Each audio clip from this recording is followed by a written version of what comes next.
Your dentist has recommended a tooth extraction. Some reasons for an extraction include tooth decay, crowding, accidental damage, or to prepare your mouth for full mouth dentures. Here's what you can expect. Typically, when you have a tooth extracted, you'll receive an anesthetic to numb your mouth. During that time, be sure to take some extra precautions. You'll want to avoid food that requires chewing while your mouth is numb. And be careful that you do not bite the inside of your cheek, lip, or tongue. Numbness should go away after a few hours. If it doesn't, contact your dentist. Your dentist may place a gauze pack in the area where the tooth was pulled. This will help limit the bleeding while the clotting takes place. You should leave the gauze pack in your mouth for 30 to 45 minutes after you leave the dentist's office.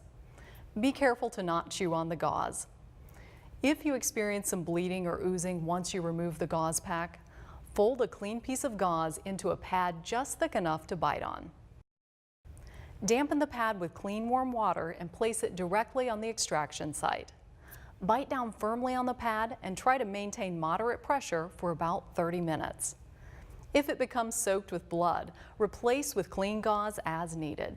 After a tooth extraction, a blood clot forms in the tooth's empty tooth socket. This clot is an important part of the healing process, so avoid sucking on it or bothering it with your tongue. For the first 24 hours of the healing phase, you should take special care to avoid activities that might disturb the clot. Avoid smoking, rinsing your mouth vigorously, or drinking through a straw, since these activities create suction in the mouth. Also, avoid alcoholic beverages or mouthwash containing alcohol, and limit strenuous exercise. After a tooth extraction, it's normal to have minor pain and swelling. To help reduce it, try applying a cold compress to your face as directed by your dentist. Over the next day or two, your mouth should start to feel better.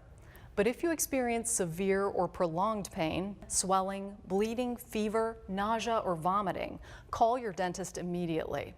If you can't reach your dentist, go to the nearest hospital emergency room. For the rest of the day your tooth is extracted, brush and floss as normal, but avoid cleaning the teeth directly next to the healing socket until the next day. Be sure to brush your tongue. This will help get rid of the unpleasant taste that is common after an extraction. Gently rinse your mouth afterward with a warm saltwater solution of half a teaspoon of salt and 8 ounces of warm water. Remember, do not rinse your mouth too vigorously. After the extraction, drink lots of liquids and eat soft, nutritious foods. You can begin eating solid foods the next day or as soon as you can chew comfortably. And for the first few days, try to chew food on the other side of your mouth. Take care of your mouth after a tooth extraction. It'll help you avoid complications and heal as quickly as possible.